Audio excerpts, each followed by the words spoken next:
بسم اللہ الرحمن الرحیم۔ ناظرین السلام علیکم، میں ہوں آپ کا میزبان صابر شاکر وفاقی دارالحکومت اسلام آباد سے۔ کچھ اہم ترین خبریں ہیں اور خبروں کا تعلق پاکستان کی قومی سیاست سے نہیں بلکہ عسکری حوالے سے ہے۔ ایک اہم ترین پوسٹنگ عمل میں آئی ہے۔ لیفٹیننٹ جنرل آصف غفور صاحب جو کہ DGI-SPR تھے، بڑے نامور اور بڑے مقبول اور مشہور بہت ہی اچھے فوجی افسر ہیں، ان کو تعینات کیا گیا ہے کوئٹہ کا کور کمانڈر، سدرن کمانڈ جسے کہتے ہیں۔ اور یہ عہدہ خالی ہوا تھا لیفٹیننٹ جنرل سرفراز علی کی شہادت سے، جو کہ آرمی ہیلی کاپٹر میں حادثہ ہوا تھا اور اس میں ہمارے بہت زیادہ فوجی نقصان ہوا۔ ایک میجر جنرل امجد حنیف صاحب گئے، اس کے بعد بریگیڈیئر خالد صاحب گئے، 2 میجر ہمارے شہید ہوئے، ایک نائک مدثر شہید ہوئے۔ تو یہ ایک بہت ہی بڑا حادثہ تھا۔ تدفین ہو گئی ہے اور فوجی اعزاز کے ساتھ بڑے اور پورا ملک سوگوار ہے۔ اور اللہ تعالیٰ ایک بار پھر ہم کہتے ہیں کہ اللہ تعالیٰ ان کی فیملیز کو یہ صدمہ برداشت کرنے کی توفیق دے، حوصلہ دے، اور کیونکہ بلا شبہ بہت بڑا نقصان ہے فیملیز کا بھی، اور خاص طور پہ ہمارے عسکری حوالے سے بھی اتنا بڑا حادثہ جو ہوا۔ تو لیکن اسی کی وجہ سے یہ سیٹ خالی ہوئی تھی، تو آصف غفور صاحب کو اپوائنٹ کیا گیا ہے۔ اور آصف غفور صاحب سے پوری دنیا جانتی ہے جی، اور بلکہ پوری دنیا نہیں، جو خاص طور پہ دشمن ممالک ہیں وہ تو بہت ہی اچھی طرح جانتے ہیں۔ اور آصف غفور صاحب لیفٹیننٹ جنرل، ان کے کریڈٹ پہ جو سب سے بڑی چیز ہے جی، بہت ساری انہوں نے باتیں کی، اور اسی لیے وہ پاکستان کی ہمیشہ قوم کی جو آواز تھی، ان کی آواز اور قوم کی آواز ایک ہوتی تھی۔ تو بہت ساری ان کی چلتے ہیں۔ ایک ان کا بہت ہی بڑا مشہور و معروف پریس کانفرنس ہے کہ جو ہے کیا کہنا چاہیے، کوئی فرد جو ہے وہ ادارے سے بڑا نہیں ہوتا، ادارہ پاکستان سے بڑا نہیں ہوتا، اور پاکستان ہی اصل چیز ہے، سب پاکستان کے امبریلا کے نیچے ہیں۔ پھر کلبھوشن کی جو گرفتاری کی وہ بہت بڑی خبر تھی، وہ ان کے اکاؤنٹ میں ہے، وہ انہوں نے دی تھی۔ کلبھوشن کو جب پکڑا تھا انہوں نے اناؤنس کیا تھا۔ اسی طریقے سے ابھینندن جب ہوا تھا تو وہ بھی انہیں کو کریڈٹ جاتا ہے۔ تو بہت ساری بریکنگ نیوز جو ہیں ان کے کریڈٹ پہ ہیں، اور اسی لیے ان کے فالوورز بھی بہت ہیں، اور ان کو سدرن کمانڈ کا بنا دیا گیا ہے کور کمانڈر۔ اور بڑی مشکل ذمہ داری ہے، حساس علاقہ ہے، اور اہم ذمہ داری ہے، بہت ہی اہم کور سمجھی جاتی ہے۔ تو لیکن اس سے پہلے کچھ خبریں آ رہی تھیں کہ شاید مزید کوئی تبدیلیاں ہوں گی، اور اس میں یہ تھا کہ جو کور کمانڈر پنڈی ہیں ساحر شمشاد صاحب، ان کو پشاور بھیجا جائے گا کور کمانڈر، اور پشاور کور کمانڈر جناب فیض حمید صاحب کو کوئٹہ بھیجا جائے گا۔ تو اس طرح کا تھا، لیکن باقی کوئی پوسٹنگ کسی کو نہیں چھڑا گیا، صرف جہاں آصف غفور صاحب کو بھیج دیا گیا ہے کوئٹہ۔ تو ہماری بھی دعائیں ان کے ساتھ ہیں، اللہ تعالیٰ ان کو کامیاب کرے، اور کیونکہ بہت ہی مشکل مرحلے میں ان کو یہ ذمہ داری ملی ہے۔ اسی دوران ایک اور واقعہ ہوا ہے، وہ بھی ذرا اس وقت بڑی خبر بنتی جا رہی ہے، کیونکہ وہ اس خبر کے نیچے دب گئی تھی جو ہیلی کاپٹر کا حادثہ ہوا، اور پھر ادھر الیکشن کمیشن نے جب وہ فارن فنڈنگ اور ممنوعہ فنڈنگ کا فیصلہ سنایا، تو اس میں ایک اور القاعدہ کے جو ایک رہنما نامور، وہ ابھی تک زندہ بتائے جا رہے تھے۔ ہماری اطلاع تو تھی پہلے کہ وہ چل بسے ہیں، کیونکہ بہت عرصہ پہلے یہ بھی آیا تھا کہ وہ چل بسے ہیں اور وہ اس وقت دنیا میں نہیں ہیں۔ ملا عمر کا بھی ان کا بھی کافی عرصے بعد ان کی موت کی تصدیق کی گئی تھی کہ وہ بھی دنیا میں نہیں ہیں۔ تو اسی دوران ایمن الزواری صاحب کی بھی آئی تھی کہ وہ بھی نہیں ہیں، لیکن اب جو اطلاع آئی کہ وہ ایک ڈرون کے نتیجے میں کابل میں تھے اور ان کو ہٹ کیا گیا اور وہ مارے گئے۔ تو یہ خبر پہلے تو کابل افغان طالبان حکومت جو ہے وہ اس کو ڈینائی کر رہی تھی، لیکن پھر پریزیڈنٹ بائیڈن نے اس کو باقاعدہ طور پہ سیلیبریشن کے طور پہ اناؤنس کیا، کہا کہ وہ جی ہم نے اپنا ٹارگٹ حاصل کر لیا ہے اور ان کو مار دیا ہے۔ وہ کابل میں تھے اور بالکنی میں تھے اور اپنے ادھر قیام پذیر تھے ایک سیف ہاؤس میں۔ تو ظاہر ہے یہ ڈرون والا معاملہ جو ہے جب تک اندر سے مخبری نہ ہو تب تک ہٹ نہیں ہوتا، تو بتایا یہ جا رہا ہے۔ لیکن وہی بات ہے کہ ابھی پراسراریت بھی موجود ہے کہ پھر ان کی ڈیڈ باڈی کدھر ہے، ان کی تدفین کیسے ہوئی، افغان طالبان افغان حکومت نے تدفین کی نہیں کی، کیسے کی، اور ان کی یہ ساری جو چیزیں ہیں پھر پہلے ڈینائی کیا، پھر کابل حکومت نے بھی مان لیا کہ ہاں جی بالکل ایسا ہوا ہے، اور پھر اس پہ تھوڑا سا رد عمل بھی ظاہر کیا کہ یہ دوحہ ایگریمنٹ کی خلاف ورزی ہے۔ تو اب اگلا جو مسئلہ ہے یہ بالکل اسی طرح ہے جی اسامہ کا، کہ جی اسامہ مار دیا گیا، اور اس کے بعد وہ کدھر گیا، اس کی ڈیڈ باڈی کدھر گئی، اور اس کی کوئی فوٹو شوٹو آج تک نہیں آ سکی، اور پھر یہ کہ وہ جو ایک ہیلی کاپٹر تھا وہ وہاں پہ ڈسٹرائے ہوا تھا، وہ کیسے ہوا تھا ایبٹ آباد میں، اس کا بھی ابھی تک کوئی سمجھ نہیں آئی، اسٹیلتھ ٹیکنالوجی کا تھا وہ، یہ ساری چیزیں۔ تو اسی طریقے سے اس میں بھی کافی جھول ہیں کہ پہلے کابل میں اتنا بڑا اگر ہوتا ہے حملہ تو پہلے کابل حکومت ڈینائی کرتی ہے، پھر اس کے بعد پریزیڈنٹ بائیڈن اناؤنس کرتے ہیں، پھر اس کے بعد اس کو تسلیم کر لیا جاتا ہے، کابل حکومت بھی تسلیم کر لیتی ہے، ذبیح اللہ مجاہد آتے ہیں وہ بھی کر دیتے ہیں، لیکن اس کو کہتے ہیں دوحہ ایگریمنٹ کی خلاف ورزی ہے۔ بہرحال پھر ایک اور بحث شروع ہو گئی، وہ بحث یہ تھی کہ جی یہ کون سی فضائی حدود استعمال کی ہے، کیونکہ پاکستان نے تو فوجی اڈے تو نہیں دیے ہوئے، اور یہ کہاں سے پھر آیا اور کس ایریا سے آیا اور کون سی فضائی حدود استعمال کرتے ہوئے یہ اس نے اپنے ہدف تک پہنچا ڈرون۔ تو اس میں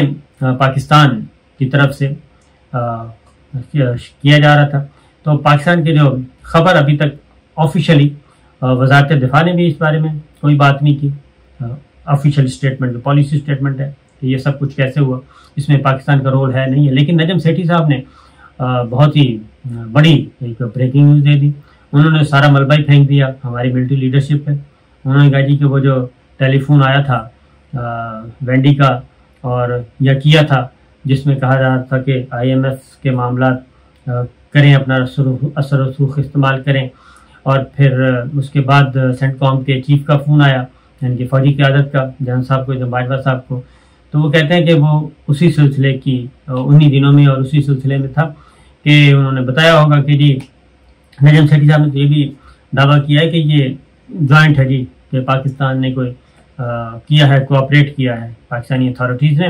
اور جس کی وجہ سے یہ ممکن ہو سکا۔ تو جب یہ ممکن ہو گیا، جب ہو گیا یہ سارا کام، تو پھر جناب باجوہ صاحب نے ان کو فون کیا ہوگا کہ جناب ہم نے یہ کر دیا تو اب آپ یہ بھی کریں۔ تو یہ اس کی میرا خیال ہے D G I S P R اس بارے میں کوئی وضاحت کر دیں تو زیادہ اچھا ہے۔ وزارت دفاع نے ابھی تک کوئی بات نہیں کی، وزارت داخلہ نے ابھی تک ایسی کوئی بات نہیں کی، پھر وزارت خارجہ کی صفاتی ذرائع کی طرف سے یہ خبر ضرور آئی، صفاتی ذرائع سے خبر یہ آئی، آفیشلی کوئی اسٹیٹمنٹ نہیں آیا کہ جناب اس میں کوئی ایسے شواہد نہیں ہیں کہ پاکستان کی فضائی حدود استعمال ہوئی ہو، اور شواہد نہیں ملے۔ اب حالانکہ یہ خبر تو وزارت دفاع کی بنتی ہے، ان کو بتانا چاہیے، تو ایک چیز، یا پھر وزارت داخلہ بتائے۔ تو دوسرا انہوں نے کہا کہ ایک تو وزارت صفاتی ذرائع نے یہ بتا دیا، لیکن رانا ثناءاللہ صاحب کہتے ہیں کہ ڈرون کے پاکستان کی زمین میں سے اڑنے کا کوئی ثبوت نہیں ہے، یعنی کہ پاکستان زمین تو استعمال ہو نہیں سکتی، زمینی کیسے استعمال ہو سکتی ہے جب تک کہ کوئی اڈا شڈا نہ دیا ہو یا اس طرح کا۔ تو انہوں نے بھی زمین کی حد تک کہہ دیا کہ جی زمین استعمال نہیں ہوئی، تو یہ بات ہو رہی ہے فضائی حدود کی۔ بہرحال یہ ایک بحث چل رہی ہے، لیکن ساتھ ہی ساتھ امریکہ نے اپنے شہریوں کو ایک ایڈوائزری جاری کی ہے، اور بلکہ خبردار کیا ان کو یہ کہ جی اس طریقے سے ہم نے ایک مطلوب ٹارگٹ ہم نے نشانہ بنایا ہے، تو جو امریکی شہری جہاں جہاں بھی ہیں وہ اپنی حفاظت کریں اور اپنا کہنا چاہیے ایکسٹرا کیئر کریں۔ تو یہ بھی ہو گیا ہے، تو کیونکہ خبر تو بہرحال دی گئی ہے، لیکن اگلی بات وہی ہے کہ تدفین کہاں ہوئی، کیسے ہوئی، یہ ساری چیزیں ابھی تک حل طلب ہیں۔ تو نجم سیٹھی صاحب کی گفتگو جناب ہم کہیں گے پاک فوج کے ترجمان کو کہ وہ ضرور سنیں اور اس کے بارے میں بات کریں، کیونکہ انہوں نے بہت بڑی بات کر کے آگے نکل گئے ہیں خاموشی سے۔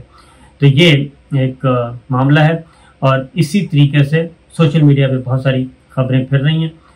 ہیلی کاپٹر کے حوالے سے بھی۔ تو میرا خیال ہے کہ ابھی ٹوٹل ایک مفصل پریس بریفنگ کی ضرورت ہے اس سارے معاملے میں، کیونکہ اس وقت تو پاکستان پورا سوگوار ہے۔ میں نے بتایا تھا کہ مصطفی علی میر صاحب جو ایئر چیف تھے، ان کے بعد وہ بھی ایک اسی طریقے سے فضائی حادثے میں پاکستان کے دودھ میں غالباً خیبر پختونخوا کا علاقہ تھا،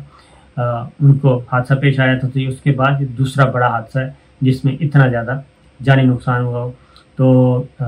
پریزیڈنٹ ہمارے صدر مملکت ڈاکٹر عارف علوی صاحب کی 2 دفعہ آرمی چیف سے اس سلسلے میں بات ہوئی، تو تو وہ نماز جنازے میں بھی شرکت کرنا چاہ رہے تھے، لیکن باوجود اب وہ متاثرہ فیملی کے گھروں میں البتہ جائیں گے پریزیڈنٹ صاحب، تو وہ ان کے ساتھ اظہار ہمدردی کریں گے۔